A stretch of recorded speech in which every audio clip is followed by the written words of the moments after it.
묵도함으로 3월 셋째 주일 예배를 시작합니다.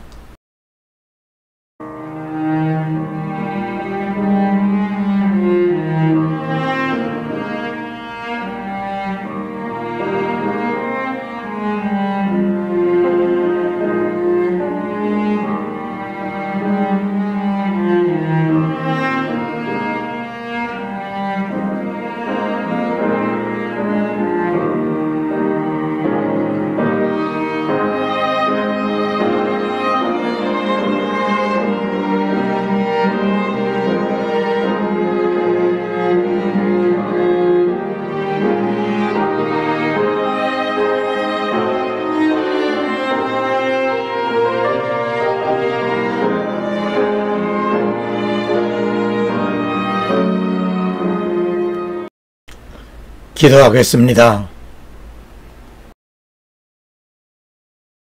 전능하신 하나님 아버지, 한 주간의 삶을 인도해 주시고 이 시간 하나님 앞에 예배드리게 하시니 진심으로 감사드립니다. 하나님께서 기뻐하시고 은혜가 넘치는 예배가 되도록 성령님 도와주시옵소서. 복음을 믿음으로 순종하며 언제든지 주님 오신 날 주님을 맞을 수 있도록 깨어있게 해주시고 우리의 삶에서 항상 다른 이들을 위하여 중보기 도에 힘쓰게 하옵소서. 예수님 이름으로 기도하옵나이다. 아멘.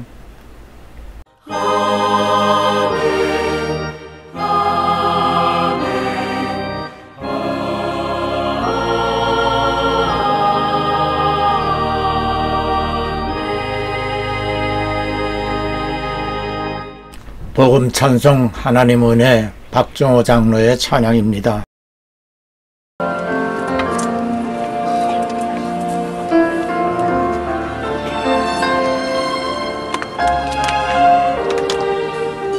나를 지으시나 하나님, 나를 부르시나 하나님, 나를 보내시도 나의 된 것은 다 하나님 은혜라. 나의 달려갈 길 다가오고 나의 마지막 올 다가오고 나로 그 십자가 함께 하시니 나의 다 된 것은 하나님 은혜라.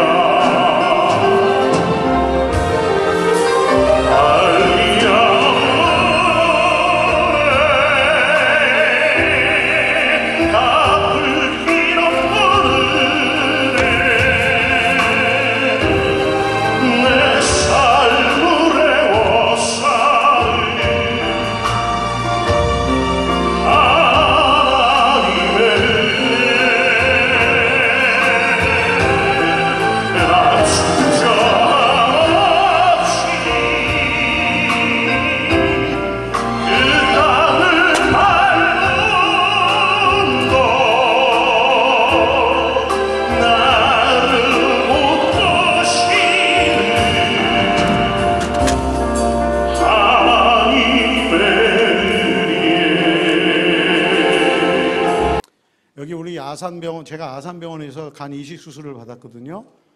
근데 딱 30분 그 다음 저게 나오네. 저게 간 이식 수술하고 이제 제 간이 아닌 저희 막내딸 간을 받고 그리고 그냥 병원에서 계속 걷는 것만 하는 거예요. 저기 허리에 찬 거는 몰라요. 저도 그냥 이 배에 구멍을 한 10몇 개를 뚫어서 지금도 아직 하나가 달려 있어요.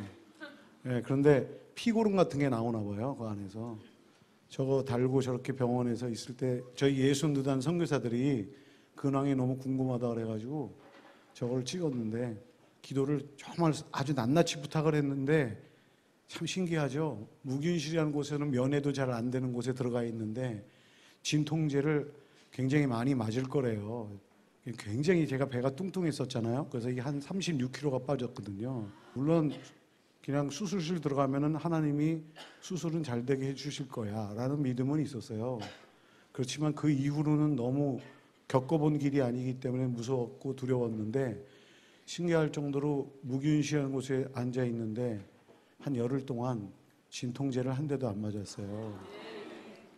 그런데 그때 병원에 있을 때 참 얘기 못했던 게 침대에서 그렇게 눈물이 많이 나더라고요. 왜냐하면요, 제가 병실에 앉아 있을 때 너무나 많은 기도가 보이더라고요. 나중에 퇴원하고 그 다음에 핸드폰을 한 달 만에 켰더니 저를 위해서 너무 많은 분들이 기도해 주신 걸 알았어요. 아프리카에서, 동유럽 국가에서, 선교지에서 선교사 선배 형 누나들이, 그리고 심지어는 한국에 있는 오늘도 이 자리에 오신 분들, 그리고 박종훈을 사랑해 주셨던 분들의 그 기도로, 이렇게 얘기하면 제가 조금 이상할까요? 무균실에 앉아 있는데 저를 위한 기도가 이렇게 막 슬금슬금 올라가듯이 보이더라고요. 한량 없는 은혜 갚을 길 없는 은혜 내 삶을 애워싸는 하나님의 은혜 나 주저함없이 그 땅을 밟은다 나를 붙드시는 하나님의 은혜.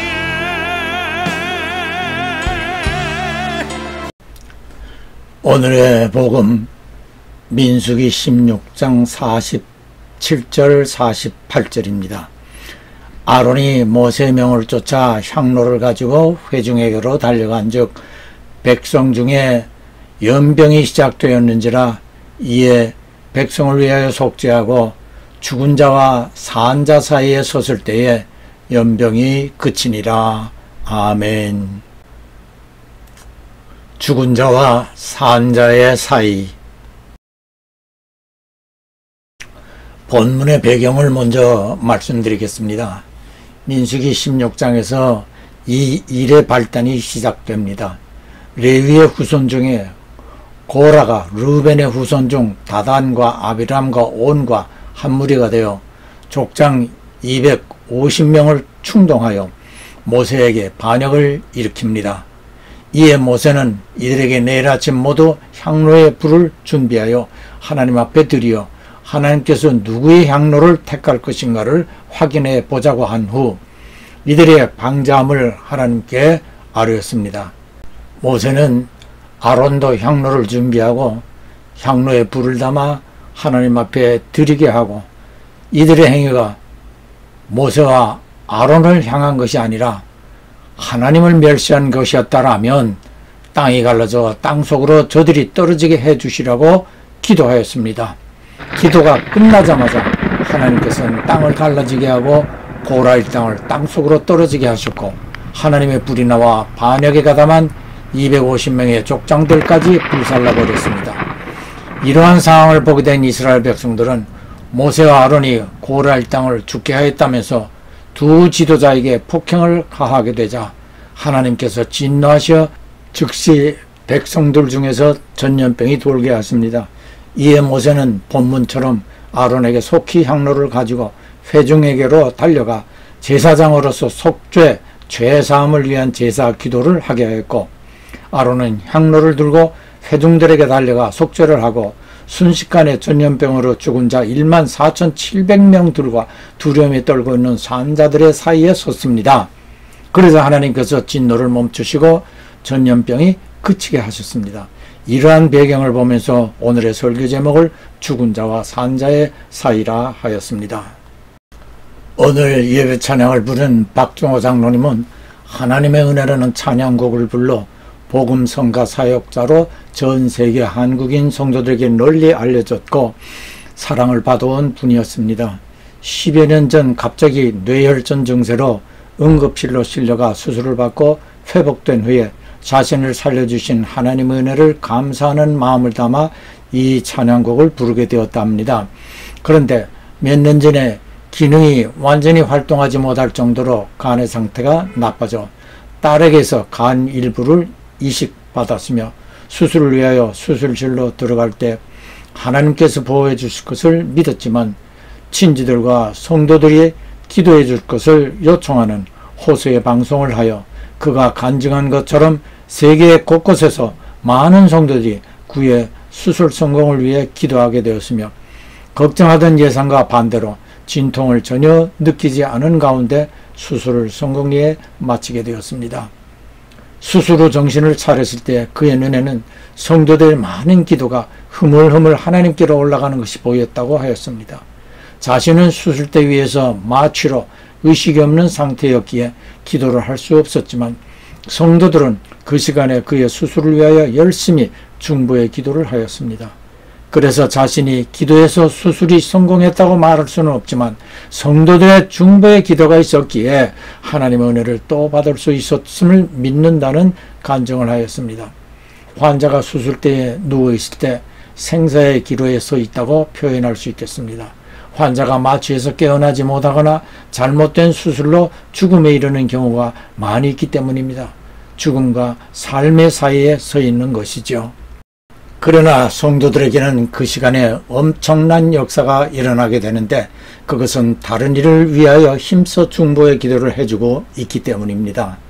오늘 본문에서 고라 일당과 250명의 족장들이 모세에게 반기를 들고 자신들도 아론처럼 제사할 수 있는 권리가 있다고 항의를 했고 모세와 아론에게 반기를 든 저들의 행태를 하나님께서는 하나님을 멸시하는 것으로 판단하시어 순식간에 이스라엘 회중사에 전염병이 퍼지게 하심으로 1만 4천 명이나 갑자기 죽음을 맞게 됩니다. 이를 안 모세가 아론에게 급히 향로를 들고 회중에게 가도록 하여 아론이 향로를 들고 달려갔습니다. 그리고 하나님께 범죄한 저들을 위하여 제사장으로서 속죄를 하였고 그리고 죽은 자와 산 자 사이에 향로를 들고 서자 전염병이 그쳤다고 하였습니다. 여기에서 우리는 향로의 의미를 반드시 이해해야 할 것입니다. 요한계시록 8장에서 향로의 의미를 잘 설명하고 있습니다. 3절에 또 다른 천사가 와서 금제단 곁에 서서 금향로를 가지고 많은 향을 받았으니 이는 모든 성도의 기도들과 합하여 보좌 앞 금제단에 드리고자 함이라. 향연이 성도의 기도와 함께 천사의 손으로부터 하나님 앞으로 올라가는지라. 제사장 아론이 향을 피워 성막안 금제단 위에 향로를 올려놓고 백성들을 대신하여 하나님께 기도합니다. 그 즉시 아론의 기도는 하나님 보좌 앞에서 천사가 그 기도를 금향로에 담아 금제단 위에 올려 하나님께 바치면 그 기도를 하나님께서 들으시고 응답하시는 것입니다. 다시 말하자면 땅에서 올려지는 성도의 기도는 금향로에 담겨져 하나님 앞 금제단 위에 올려져서 하나님께 상달된다는 말입니다. 사랑하는 성도 여러분, 그러므로 우리가 하는 기도, 우리 자신을 위한 것이거나 다른 일을 위하여 하는 모든 기도는 즉시 하나님 앞으로 올라간다는 사실을 성경이 증거하고 있음을 확신하기 바랍니다. 제가 지난 토요일 5년마다 하는 장내시경 정기검사를 하였는데 수속 절차를 마친 후 수술실 같은 검사실로 들어가기 전에 제 증명카드 등이 들어있는 지갑과 자동차 키 그리고 전화기까지 아내에게 맡겼습니다. 그때 문득 이런 생각을 하게 되었습니다. 우리가 하나님 나라에 들어갈 때에 천국에서 입는 옷으로 갈아입을 것인데 천국에서 입는 옷에 대하여 계시록 두 곳에서 언급하고 있습니다. 7장 9절로 14절에는 수를 셀 수 없는 큰 무리가 흰 옷을 입었고 이 옷은 어린 양의 피에 씻어 희게 된 옷이며 큰 환란에서 나온 자들이라 하였기에 우리 모두가 입는 옷은 아닌 것 같습니다. 19장 7절에는 어린 양의 혼인기약이 이르렀고 그 안에 성도들이 예비하게 하였으니 그에게 허락하사 빛나고 깨끗한 세마포를 입게 하셨은즉 이 세마포는 성도들의 옳은 행실이라 하였는데 KJV 킹 제임스 역은 성도의 의라 하였고 개역 성경들은 의의 행실로 번역합니다. 그래서 많은 분들이 옳은 행실이나 의로운 행위라는 말에 염려를 하기도 합니다만 그럴 필요가 없습니다. 다음의 말을 잘 들어주시기 바랍니다. 구원을 우리는 두 단계로 볼 수 있는데 갈라디아서 3장 27절과 같이 예수를 믿고 침례를 받아 공개적으로 그리스도의 신부가 되었을 때에 즉시 하나님께로부터 의롭다는 칭의를 얻게 됩니다. 로마서 3장 22절을 보십시다. 곧 예수 그리스도를 믿음으로 말미암아 믿는 자에게 미치는 하나님의 한 의, 즉 26절에 예수 믿는 자를 의롭다 하려 하심이라. 어떤 사람도 하나님 앞에서는 의로울 수가 없습니다. 그러나 하나님께서 특별하게 한 가지 의를 준비하시어 예수를 믿는 자이면 누구나 하나님께서 의롭게 여겨주시겠다는 판사의 판결 같은 칭의, 예수를 구세주로 영접하는 즉시 그 효력이 발생하게 되는 하나님의 은혜인 것입니다. 그리고 이렇게 하나님께로부터 의롭다 여겨진 판결받은 성도가 해야 할 것이 성화입니다. 이것은 하나님의 은혜에 보답하려는 성도들이 날마다 삶에서 주님의 날까지 진행되어져야 하는 변화되어가는 모습으로 성도에 마땅한 삶이라 하겠습니다. 그것은 구원과는 별개라고 볼 수도 있겠지만 주님 앞에 선 날 받게 될 칭찬과 상급과 관계되므로 소홀히 할 수 없는 것이라 하겠습니다. 의롭다 여겨주신 하나님의 은혜, 독생자를 십자가 위에서 죽으시기까지 하신 갚을 길 없는 은혜이므로 많은 크리스찬들은 자신을 희생하여 그 은혜를 일부라도 갚으려고 합니다. 그래서 목숨을 아끼지 않고 순교를 각오한 채 이교도 국가에 가서 복음을 전하고 자신의 생애를 바쳐가며 예수 그리스도의 이름을 위하여 지구촌 곳곳에서 이 시간에도 봉사하고 헌신하고 충성하고 있습니다. 제가 감명 깊게 보았던 영상으로 미국 초기에 청교도들이 집단으로 삶의 터전을 찾아가는 도중에 많은 어려움을 겪게 되는데 그 중에 우리가 본받을 만한 장면이기에 소개합니다.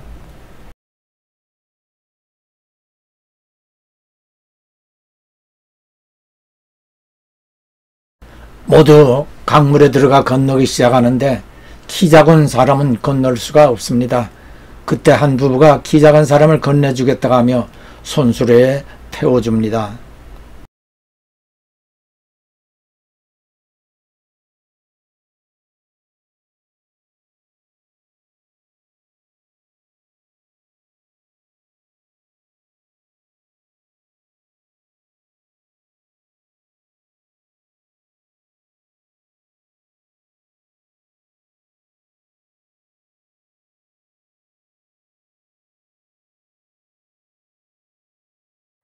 모자가 강을 건너는 사람들을 바라보고 서 있습니다.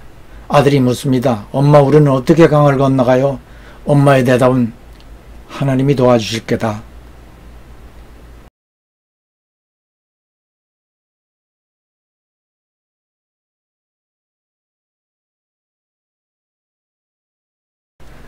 엄마는 아들을 어깨에 올리고 강물을 건너기 시작합니다.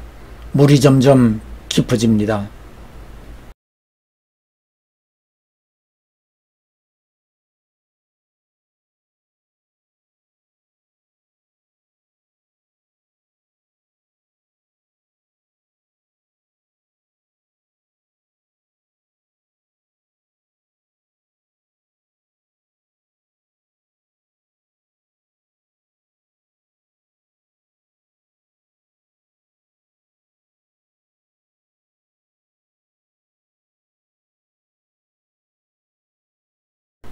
키 작은 사람이 건네준 이에게 감사 인사를 하고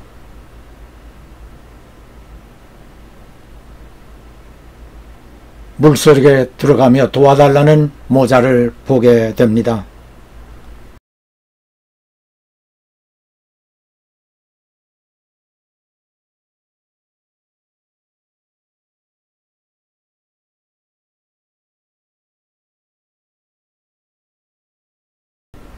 어쩔 줄을 몰라 하다 자신이 강물에 들은 후 지팡이를 모자에게 내어 밀다가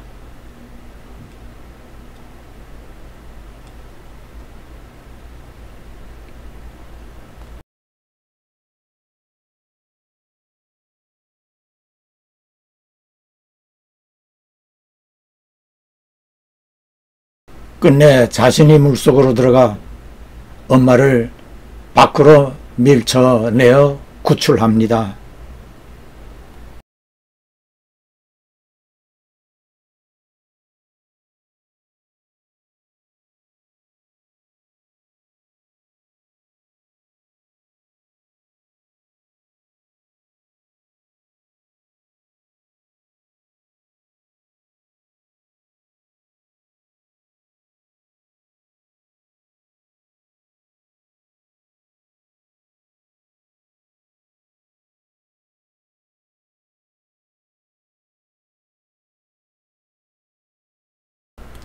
엄마는 일행들에게 큰 소리로 말합니다.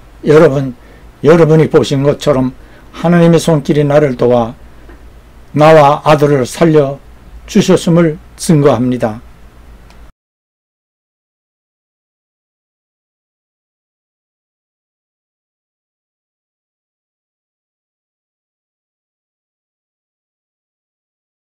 십자가처럼 생긴 키 작은 사람의 지팡이가 강물을 따라 떠내려갑니다. 키가 작은 사람이 자신을 건네준 은혜를 감사하며 물속에서 허우적거리던 모자를 구출하기 위해 스스로 죽음을 택합니다. 어쩌면 그의 지팡이는 예수님의 십자가를 의미하는 것 같지 않습니까?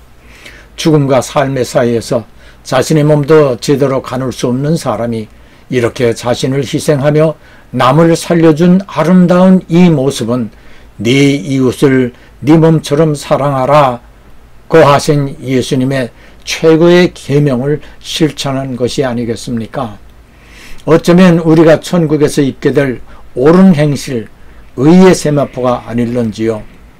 본문으로 돌아가겠습니다. 죽은 자와 산 자의 사이에는 아론의 속죄 기도가 있었고 그 기도는 우리가 해야 할 다른 이, 영적으로 죽은 자, 예수를 믿지 않는 자 또는 육신적인 질병이나 고난 등으로 고통을 받고 있는 성도를 위하여 중보의 기도를 해 주어야 하는 중요성을 알게 해 주었으며 나아가 그러한 성도의 삶은 자신을 성악케 하는 동기가 될 수 있고 온 율법과 선지자의 강령을 완성하는 사랑의 완결판이 되는 것입니다. 뇌혈전으로 그리고 간 이식으로 새 삶을 갖게 된 박종호 장로님이 찬양 사역을 하는 것이나 자신의 작은 죄고로 두 모자를 구출케 해준 키 작은 사람의 행위는 하나님의 은혜를 알기 때문입니다. 사랑하는 성도 여러분, 은혜에 감사하면 또 다른 은혜를 받게 됩니다. 우리가 죄인이었고 죽은 자들이었을 때에 예수께서 우리를 위하여 십자가를 지시었음은 하나님의 사랑과 은혜 때문이었음을 잊지 마십시오. 아멘. 할렐루야. 봉헌은 예배에서의 한 요소입니다. 헌금, 예물 다 중요하지만 헌신, 나 자신을 온전한 제물로 드리려는 마음이 제일 중요합니다. 주 예수께서는 십자가에서 피와 물을 다 쏟으시어 우리를 위해 희생하신 어린 양의 제물입니다.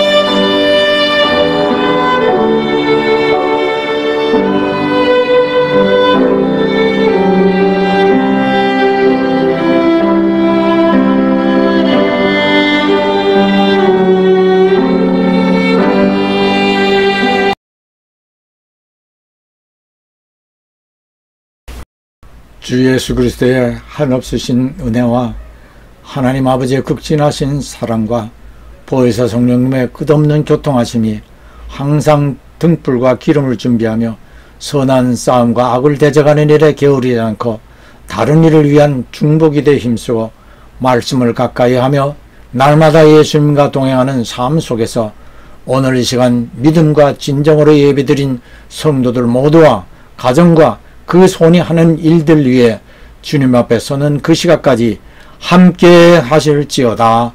아멘.